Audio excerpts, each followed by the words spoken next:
Ramulu Rama, అయోధ్యను వదలి leaving Ayodhya, విశ్వామిత్రునితో following Vishwamitra, అరణ్యమునకు వెళ్లి went into the forest. యజ్ఞ సంరక్షణ సలిపిన తరువాత After protecting Yajna, విశ్వామిత్రుని ఆజ్ఞను పురస్కరించుకొని basing on the command of Vishwamitra, మిథిలాపురము చేరాడు. he reached Mithila.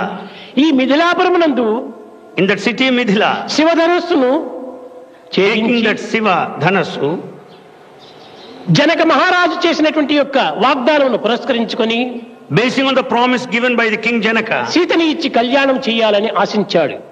it was expected that Sita would be married to Rama. కానీ రాములు అంగీకరించలేదు. But Rama did not accept. నా తల్లిదండ్రుల యొక్క అంగీకారం కాక, Without permission, acceptance from my నా parents, తల్లిదండ్రుల యొక్క ఆజ్ఞను నేను పొందక, without getting their orders, ఈ యొక్క కన్యాదానముకు నేను ఏమాత్రము కూడాను నేను ఒప్పుకోనన్నాడు. I do not accept this marriage. విశ్వామిత్రుడు ఎన్ని విధములలో కూడాను రాములకు నచ్చజెప్పాడు. Vishwamitra taught him in so many ways. కడకు గురువాజ్ఞను కూడాను మీరి He transgressed even teachers' తల్లిదండ్రుల command. యొక్క అనుమతి నాకు అత్యంత అవసరమన్నాడు. He felt that the permission from parents is most essential. తల్లిదండ్రులు వచ్చేంత వరకు కూడాను, Till parents arrive, తల్లిదండ్రుల యొక్క అభిష్టం తెలిపేంత వరకు కూడాను till the parents express their desire, సీతను కూడాను కన్నెత్తి చూడలేదు. he didn't look at Sita.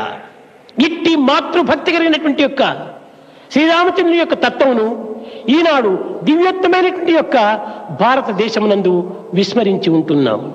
Such kind of divine feeling towards the mother is forgotten by sons today, sons of India today. తండ్రి సత్యవాక్ పరిపాలన నిమిత్తమై తాను కఠినమైనటువంటి అరణ్యవాసం కూడా చేసి 14 సంవత్సరములు కఠిన జీవితాన్ని జరిపాడు. To uphold the truth and the command of the father, he felt the times in exile, in difficulties. సత్య నిష్ఠనే నిజమైన తపస్సుగా భావించాడు. He felt that adherence to truth is true penance. ఈ అరణ్యమునందు భరతునితో పాటు వశిష్ఠులు కూడాను వెళ్లి రామచంద్రుని ఎన్నో విధములుగా కూడాను నచ్చజెప్పుటకు ప్రయత్నించాడు. While he was in exile along with Bharata, Vasishtha also tried to convince him. Guruji, నైతిక భావము కంటే మానవ జీవితము అధికమైనటువంటిది కాదు. He told teacher, more than morality, the human life is not that important. తండ్రి యొక్క ఆజ్ఞను శిరసావహించి నేను ఈ అడవిలో ప్రవేశించాను.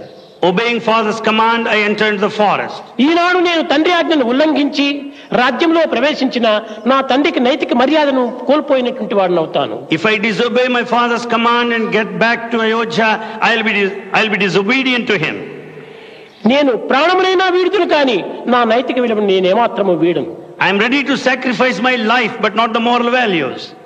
నైతిక జీవితము, ధర్మ జీవితము, త్యాగ జీవితము మానవునికి ప్రధానమైనటువంటి సూత్రంగా రామచరిత్ర లోకమునకు ప్రబోధిస్తూ వచ్చింది. The story of Rama demonstrated clearly the life of sacrifice, the life of righteousness, and the life of moral conduct.